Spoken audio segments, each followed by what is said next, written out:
नमस्ते मित्रों, मैं हूँ श्वेता और स्वागत है आप सभी का हमारी आज की कक्षा में। वैदिक साहित्य का सामान्य परिचय इस विषय पर हमारी आज की तीसरी कक्षा है, जिसके अंतर्गत आज हम ऋग्वेद के बारे में पढ़ेंगे। तो आइए शुरू करते हैं। जैसा कि आप सभी जानते हैं, हमारे वैदिक साहित्य में 4 वेद हैं: ऋग्वेद, यजुर्वेद, सामवेद और अथर्ववेद। तो सबसे पहले ऋग्वेद आता है, जो कि सबसे प्राचीन है, सबसे पहले लिखा गया था, सबसे बड़ा भी है, सर्वाधिक ऋचाएं इसके अंतर्गत है। चारों वेदों में सबसे ज्यादा ऋचाएं ऋग्वेद के अंतर्गत ही हैं। और बाकी के जो हमारे तीनों वेद हैं, वो ऋग्वेद पर ही आश्रित माने जाते हैं। आश्रित मानने का कहने का तात्पर्य है कि अधिकांश ऋचाएं जो है वो ऋग्वेद से उनकी मिलती जुलती हैं। सामवेद को तो यहाँ तक कहा जाता है कि जो सामवेद है वो पूर्ण रूप से ऋग्वेद पर ही आश्रित है। और ये भी कहा जाता है कि जो ऋग्वेद है उसके बिना यज्ञ को पूरा नहीं किया जा सकता। और कुल मिलाकर के ऋग्वेद चारों वेदों में सबसे ज्यादा महत्वपूर्ण है। अब हम सबसे पहले देखेंगे ऋक का अर्थ क्या है। ऋक यानी ऋग्वेद। ऋग्वेद में जो ऋक शब्द आया है उसका अर्थ क्या है। वेद शब्द का हम पिछली कक्षा में जब हमने वेद का अर्थ जाना था तो हम उसका अर्थ जान चुके थे। अब आगे हम ऋक शब्द का अर्थ जानेंगे। तो ऋच्यते स्तूयते अनया इति ऋक। मैं एक बार दोबारा पढ़ देती हूँ। ऋच्यते स्तूयते अनया इति ऋक, अर्थात जिसके द्वारा स्तुति की जाती है वो मंत्र ऋक कहलाता है। कोई भी ऐसा मंत्र जिसमें किसी देवता की स्तुति की जाए वो ऋक कहलाता है। और क्योंकि ऐसी ही ऋचाओं का संकलन, विभिन्न देवों की स्तुति करने वाले मंत्र, अलग अलग देवताओं की स्तुति करने योग्य मंत्र ऋग्वेद में है, इसीलिए इसे ऋग्वेद कहा जाता है। ऐसा वेद जिसमें ऋक है, ऋचाएं हैं। ठीक है। और जो ब्राह्मण ग्रंथ हैं उनके अनुसार कुछ जो ऋग्वेद का जो ऋक है, यजुर्वेद का जो यजुः है और सामवेद का जो साम है, इन शब्दों की कुछ दार्शनिक व्याख्याएं हमारे ब्राह्मण ग्रंथों में की गई हैं। कि अगर हम ये मान लें कि हमारे यहाँ 3 लोक है, भूलोक है, अंतरिक्ष लोक है और द्युलोक है, तो इन तीनों में कौन कौन सा वेद है, या अगर हम तीनों वेदों की बात करें तो ये तीनों वेद कौन कौन से लोक को अपने अंदर समाहित करते हैं। तो जैसे ऋग्वेद है वो भूलोक है, क्योंकि उसमें अग्नि देवता की प्रधानता है और इसीलिए ऋग्वेद का ऋषि अग्नि को माना जाता है। यजुर्वेद जो है वो अंतरिक्ष लोक का वेद उसको कहा जाएगा, क्योंकि उसमें वायु देवता की प्रधानता है और इसलिए इसके ऋषि वायु हैं। अग्नि, वायु, आदित्य, अंगिरा, ऐसे चारों वेदों के अपने ऋषि हैं। एक एक साम जो है वो द्युलोक का है, क्योंकि उसमें सूर्य देवता की प्रधानता है, यानी कि इसके जो ऋषि हैं उनको आदित्य ऋषि इनको माना जाता है और अथर्ववेद के अंगिरा ऋषि माने जाते हैं। तो ये तो एक मतलब इस तरह का गया कि तीनों लोक इन वेदों में समाहित हो गए हैं। और जो यजुर्वेद में एक मंत्र आता है जो आपके सामने है, ये ऋचम वाचम प्रपद्ये मनो यजुः प्रपद्ये साम प्राणम प्रपद्ये। कि जो ऋच है, जो ऋचा है, जो ऋग्वेद है, वो क्या है, वाचम प्रपद्ये, वो वाक तत्व का प्रतिनिधि करता है। वो वाक तत्व है उसके अंतर्गत। वाक तत्व से हम ये मान लेते हैं कि जो ज्ञान पक्ष है वो सारा ऋग्वेद के अंतर्गत है। मनो यजुः प्रपद्ये की जो यजुर्वेद है वो मनस तत्व से संबंधित है, हमारे कर्म कांड से, हमारे विचारों से, हमारे संकल्पों से संबंधित है। जो सामवेद है वो प्राणम प्रपद्ये, वो प्राण तत्व है। प्राण तत्व उसके अंदर आंतरिक ऊर्जा है, संगीत है, समन्वय है, और इन तीनों तत्वों की प्राप्ति होने के बाद ही हमें ब्रह्म की प्राप्ति होती है। तो यदि हमें ईश्वर को जानना है, ब्रह्म को जानना है, तो तीनों वेदों का अध्ययन आवश्यक है। एक जो अभी मैंने पहले आपको बात बताई थी कि जो यज्ञ में जो ऋग्वेद का महत्व है उसको बताते हुए ये मंत्र है, यद वै यज्ञ से सामना यजुषा क्रियते शिथिलम तत्। कि जो भी यज्ञ की जो क्रिया है वो यदि सामना यानी कि सामवेद और यजुषा यानी कि यजुर्वेद, सामवेद और यजुर्वेद से जो भी यज्ञ का काम किया जाता है वो सब शिथिल होता है, अपूर्ण होता है, ढीला पड़ जाता है, मतलब पूरा अच्छा से काम नहीं हो पाता।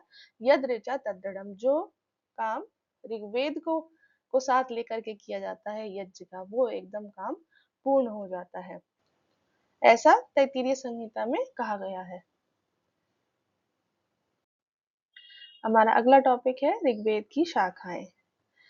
तो वेदों की शाखाओं के विषय में बहुत सारे मत हैं, लेकिन जो सर्वाधिक प्रामाणिक हम लोग मानते हैं या जिसको हम सबसे ज्यादा पढ़ेंगे आगे, वो है महर्षि पतंजलि का, जिन्होंने महाभाष्य नाम की पुस्तक लिखी है और उन्होंने अपने महाभाष्य में चारों वेदों की शाखाओं का वर्णन किया है।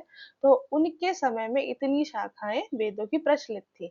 तो जैसे उन्होंने ऋग्वेद के लिए कहा है, एक विंशतिधा बाह्वरिच्यम, अर्थात ऋग्वेद की कितनी शाखाएं हैं, 21 शाखाएं हैं, ऐसा उनका मानना था।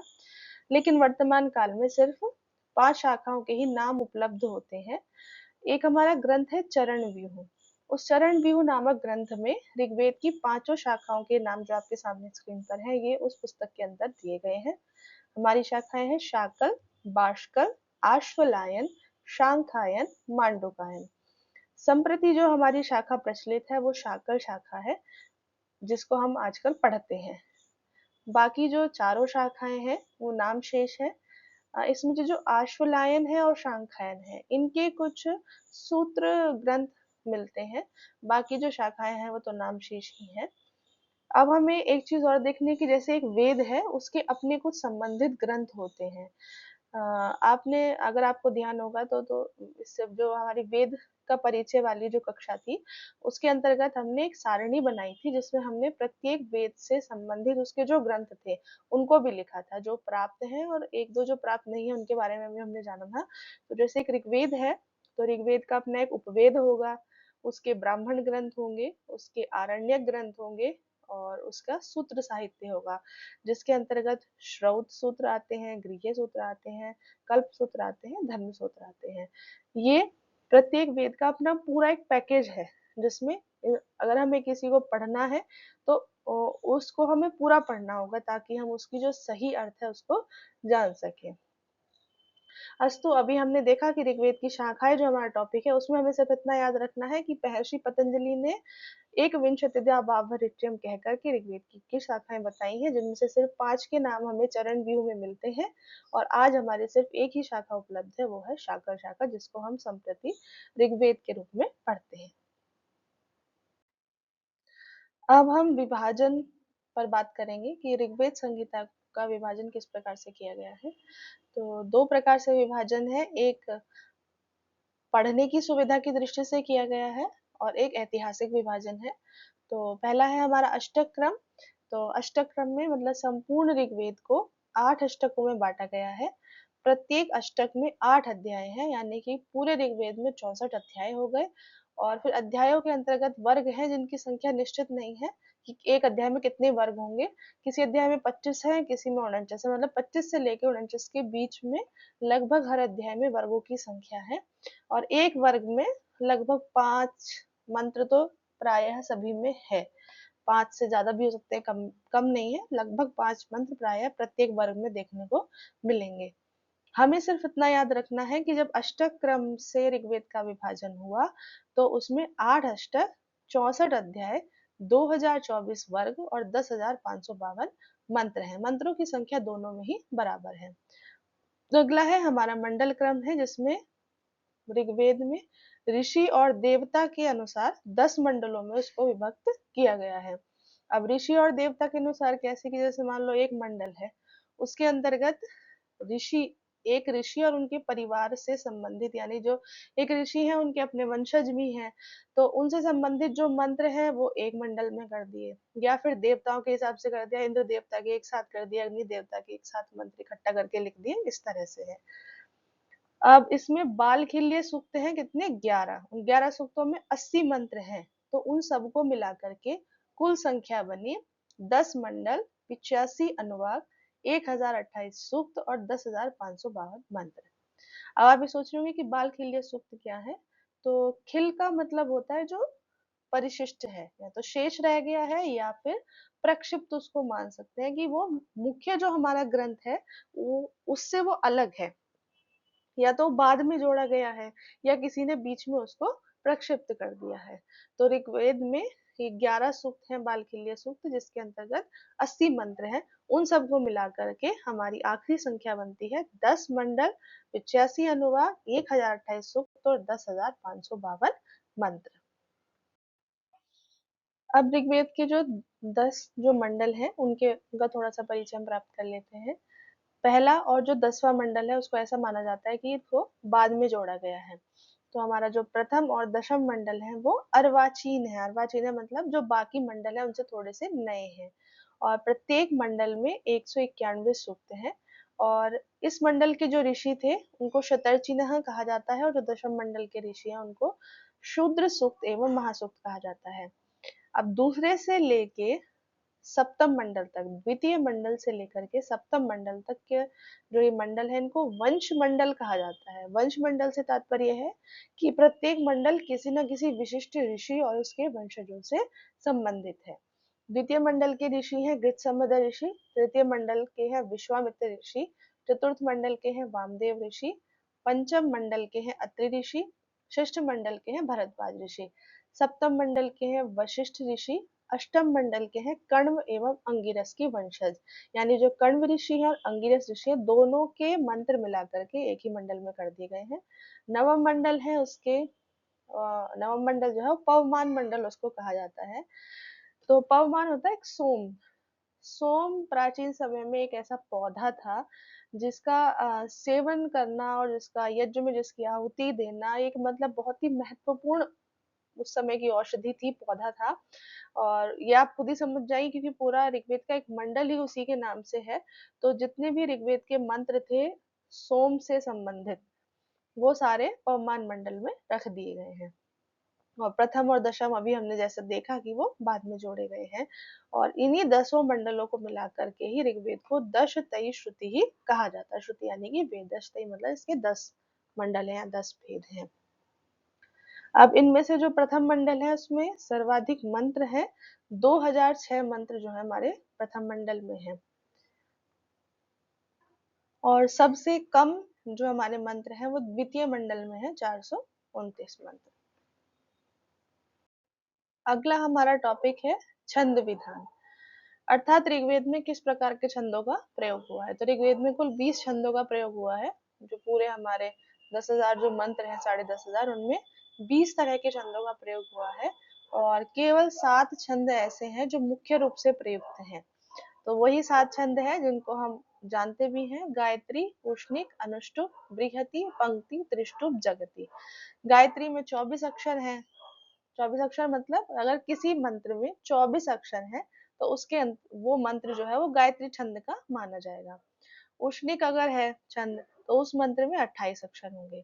अगर 32 अक्षर हैं तो अनुष्टुप छंद है। बृहति है तो 36 अक्षर होंगे। 40 अक्षर है तो पंक्ति है छंद का नाम। और 44 अक्षर होंगे तो त्रिष्टुप है। 48 अक्षर होंगे तो जगति छंद है।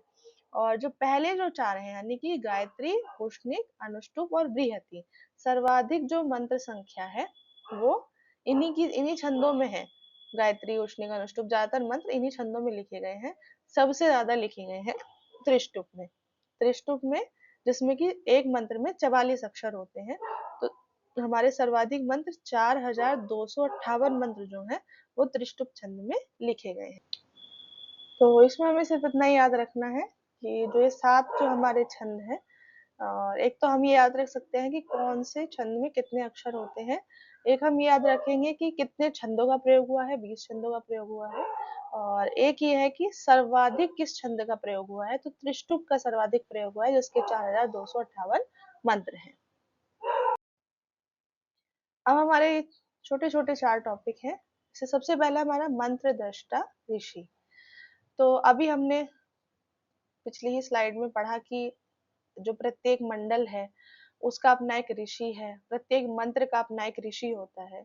मतलब जैसे अगर हमने कोई एक मंत्र देखा तो उस मंत्र में हम सबसे पहले देखेंगे कि उसके मंत्र का ऋषि कौन है। तो ऋषि शब्द की जो परिभाषा निरुक्त में दी गई है वो है ऋषि दर्शनाथ, अर्थात जिसने दर्शन किया है उस मंत्र का।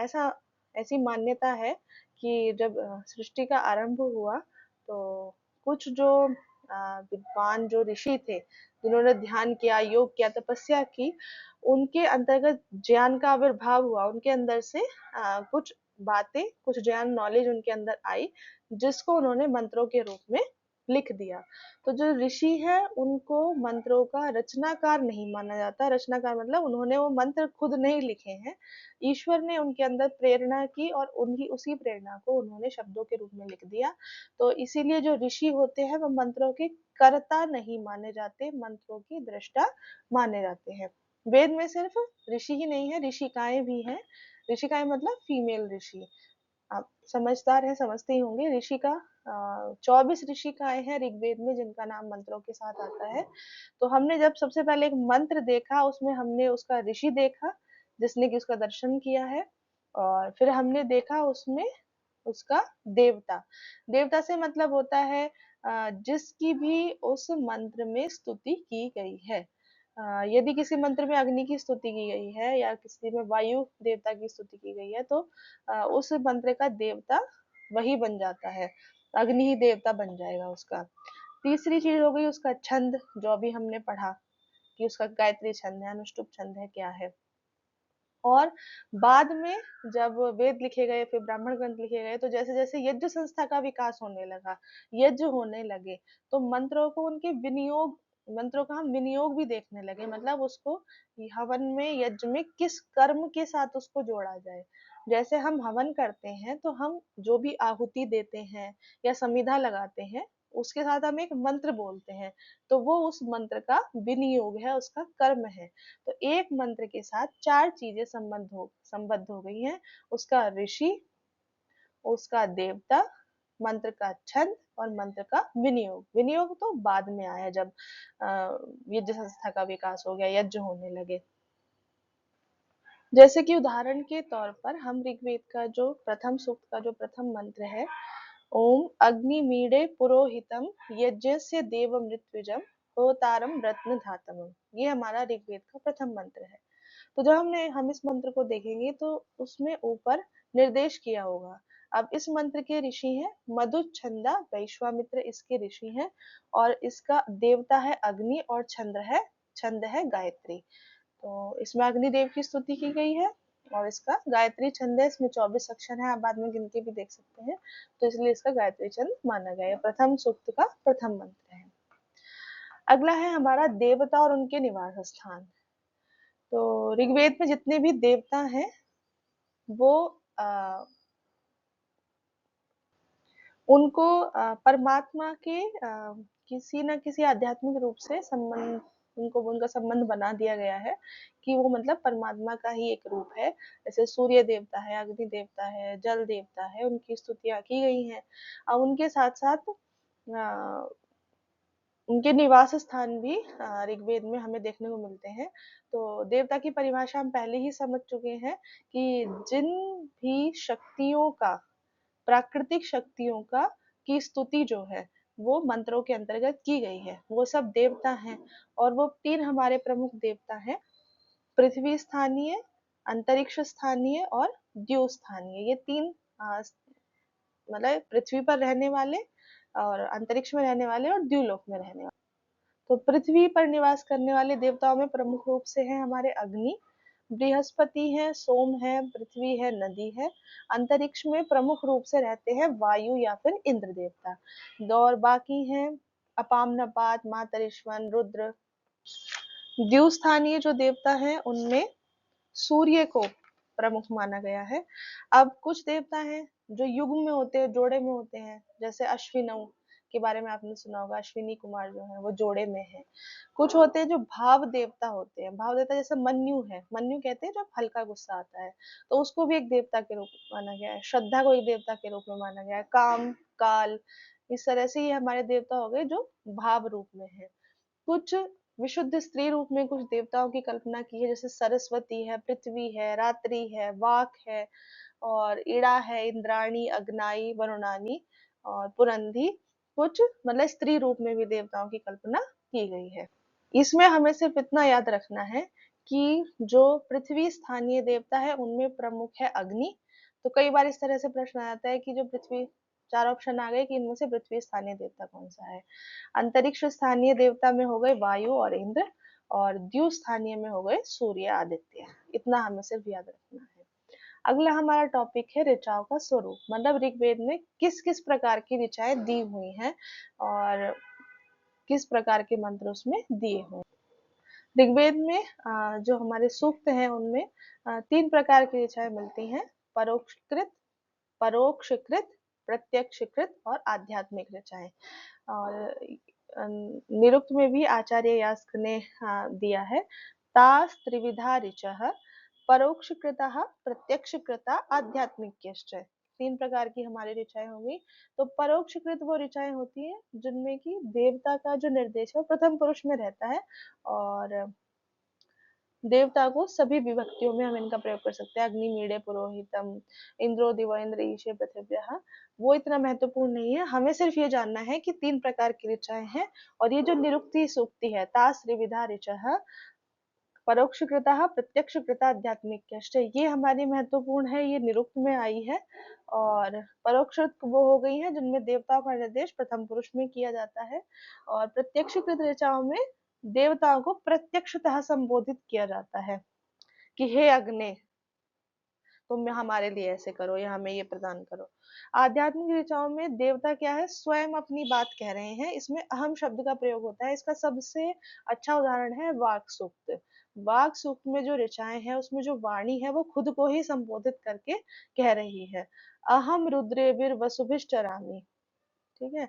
और इंद्र में इंद्र सूक्त है, उसमें भी इंद्र स्वयं कह रहे हैं, अहम भुवम वसुनः पूर्व्यस्पतिरहम धनानि संजयामि। इस तरह से तो हमारा हमारा जो मेन फोकस है वो इस चीज पर है कि जो परोक्षकृत ऋचाएं हैं उनमें देवताओं का प्रथम पुरुष के रूप में निर्देश होता है। जो प्रत्यक्षकृत ऋचाएं हैं उनमें प्रत्यक्ष रूप से देवता को संबोधित किया जाता है कि हे अग्नि, हे इंद्र, हे वायु, तुम हमारे लिए ऐसे ऐसे करो। और जो आध्यात्मिक ऋचाएं हैं उनमें जो देवता है वो स्वयं ही अपने लिए कह रहा है कि अहम अहम शब्द का प्रयोग करके कह रहा है कि मैं ऐसे हूँ, या मेरी ये विशेषताएं है, मैं इस प्रकार से कार्य कर सकता हूँ। ठीक है। तो ये 3 प्रकार की हमारी ऋचाएं हो गई।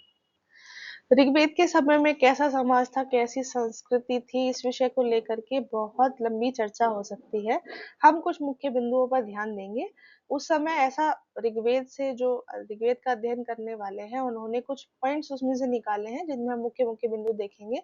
कि सबसे पहले उस समय जो पारिवारिक जीवन था वो संयुक्त परिवार थे, और जो माता पिता, भाई बहन, पुत्र पौत्र, या फिर ससुराल में सास ससुर, मतलब सब एक साथ रहते थे, उनका कहना ये है। और जो परिवार था वो पितृसत्तात्मक था, जो पिता थे वो अपने घर के स्वामी होते थे। उस समय पंच महायज्ञ किए जाते थे और 16 संस्कार किए जाते थे, यम नियमों का पालन किया जाता था। पंच महायज्ञ यानी कि 5 हमारे दैनिक यज्ञ थे जो हमें करने ही रहते थे सामान्य व्यक्ति को उस समय। उनके नाम है, पहला है ब्रह्मयज्ञ, ब्रह्मयज्ञ मतलब स्वाध्याय करना। पितृयज्ञ मतलब पितरों की सेवा करना। देव यज्ञ जो हवन पूजा हम लोग करते हैं। भूत यज्ञ, भूत यज्ञ मतलब जिसको जिसको बलि वैश्वदेव यज्ञ भी कहते हैं, जिसके अंदर की बाकी जो प्राणी है मनुष्य से इतर, उनको खिलाया पिलाया जाता है। और नृयज्ञ या फिर अतिथि यज्ञ, जो हमारे घर पर अतिथि आए हैं उनका हमें सम्मान करना है। तो पंच महायज्ञ हो गए, ब्रह्म यज्ञ, पितृयज्ञ, देव यज्ञ, भूत यज्ञ या फिर अतिथि यज्ञ, ये 5 महायज्ञ यज्ञ हो गए हैं। 16 संस्कारों का पालन किया जाता था और यम नियमों का पालन भी किया जाता था। और उस समय के जो घर थे वो मिट्टी के बनते थे, उसमें हवन का कक्ष होता था जिसको अग्निशाला कहते थे। अब कुछ शब्द हैं वो मैं आपको बताऊंगी, हो सकता है वो प्रश्न में आ जाए। जैसे कि एक शब्द अग्निशाला, अग्निशाला किस लिए इस्तेमाल होती थी, हवन करने के लिए। हविर्धान, एक शब्द है हविर्धान, हविर्धान का मतलब है भंडार, जहाँ पर भंडारे का जो कमरा होता था, जहाँ पर हमारे गेहूं वगैरह सब उसमें रखे जाते थे। और एक होता है तल्प, तल्प, तल्प शब्द है, तल्प शब्द का मतलब है कि जहाँ पर जो नव विवाहित वर वधु जहाँ जिस पलंग पर सोएंगे उसको तल्प कहा जाता था। एक होता है प्रोष्ठ, प्रोष्ठ नाम का एक ऐसा आसन था छोटा जिस पर स्त्रियां बैठ करके अपना काम करती थी, जैसे आजकल के या तो मूढ़ी कह लो, या फिर घरों में गांव में होते छोटे छोटे पीढ़े जैसे होते हैं। तो वो प्रोष्ठ एक लकड़ी का आसन होता था जिस पर स्त्रियां बैठ करके अपना काम करती थी। खाने की चीजों में करम्ब है, करम्ब मतलब आटे का घोल बना करके, या तो आटे का हलवा वगैरह इस तरह से बनाते होंगे। और सत्तू है, सत्तू आप जानते हैं, पुरोडाश रोटी को कहते थे।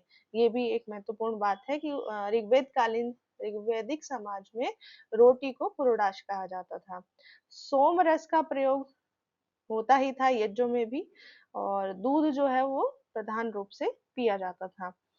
उस समय वर्णाश्रम व्यवस्था थी। वर्णाश्रम में मतलब ब्राह्मण, क्षत्रिय, वैश्य, शूद्र, ये सब इन सब वर्णों का पालन किया जाता था। 4 आश्रम थे। 4 आश्रम से आप समझ जाइए, ब्रह्मचर्य, गृहस्थ, वानप्रस्थ और संन्यास, ये 4 आश्रम थे। इन चारों आश्रमों का पालन किया जाता था। 4 ही हमारे वर्ण थे। नारी को गृहिणी कहा जाता था। जाय दस्तम शब्द प्रयोग किया गया है नारी को गृहिणी बताने में। धार्मिक स्थिति थी कि उसमें यज्ञानुष्ठान मुख्य था, देवताओं की स्तुति की जाती थी यज्ञ में। और राजनीतिक स्थिति थी उसमें, ये भी एक महत्वपूर्ण है, अगर आप चाहें तो लिख सकते हैं कि जो समाज थे उसके 5 स्तर इन्होंने बताए हैं। सबसे पहला कुल था। कुल मतलब कुटुंब, गृह, घर अपना एक पूरा कुल है। ग्राम है, विश्व है, जन है और राष्ट्र है। तो कुल का जो स्वामी है वो गृहपति है या कुलपति है। कई सारे कुलों को मिला करके एक गांव बनता था, जिसका प्रधान ग्रामणी कहा जाता था। और कई गांवों को मिला करके विश्व बनता था। मतलब उसको हम जिले के रूप में मान सकते हैं विश्व को, जिसका अध्यक्ष विश्वपति होता था। और जो बहुत कई सारे विश्व हैं उनको मिला करके जन जन बनता था। मतलब जैसे सबसे पहले हम ये मान लें कि हमारा गांव है, गांव में अलग अलग परिवार हैं, तो परिवार को कुल कहा जाता था। तो मान लो 10-12 परिवार एक जगह रहते हैं तो उनका जो समूह है वो ग्राम बन गया। अब मान लो 10-12 गांव है तो उनका अपना एक जो डिस्ट्रिक्ट है वो बन गया विश्व, और जिसका प्रमुख हो गया विश्वपति। अब जो डिस्ट्रिक्ट का जो समूह है वो हमारा बन गया जन, यानी कि हो सकता है राज्य को जन कहते हो, और जिसका प्रधान हो गया जनपति। और जो प्रमुख जो जन है, यानी कि उस टाइम जो प्रमुख जो राज्य थे वो 5 ही थे। जन जो है कितने इसमें दिया है, पंच जनः, जिनको मिलाकर के राष्ट्र बनता था और उस राष्ट्र का स्वामी राजा होता था। आशा है आप समझ गए होंगे। और शासन 2 तरह से चलता था, राजतंत्र चलता था और प्रजातंत्र भी चलता था। और आर्थिक स्थिति थी वही जीवन के लिए कृषि और पशुपालन, इन पर व्यापार भी होता था, कृषि भी होती थी, पशुपालन भी होता था। एक शब्द है कीनाश।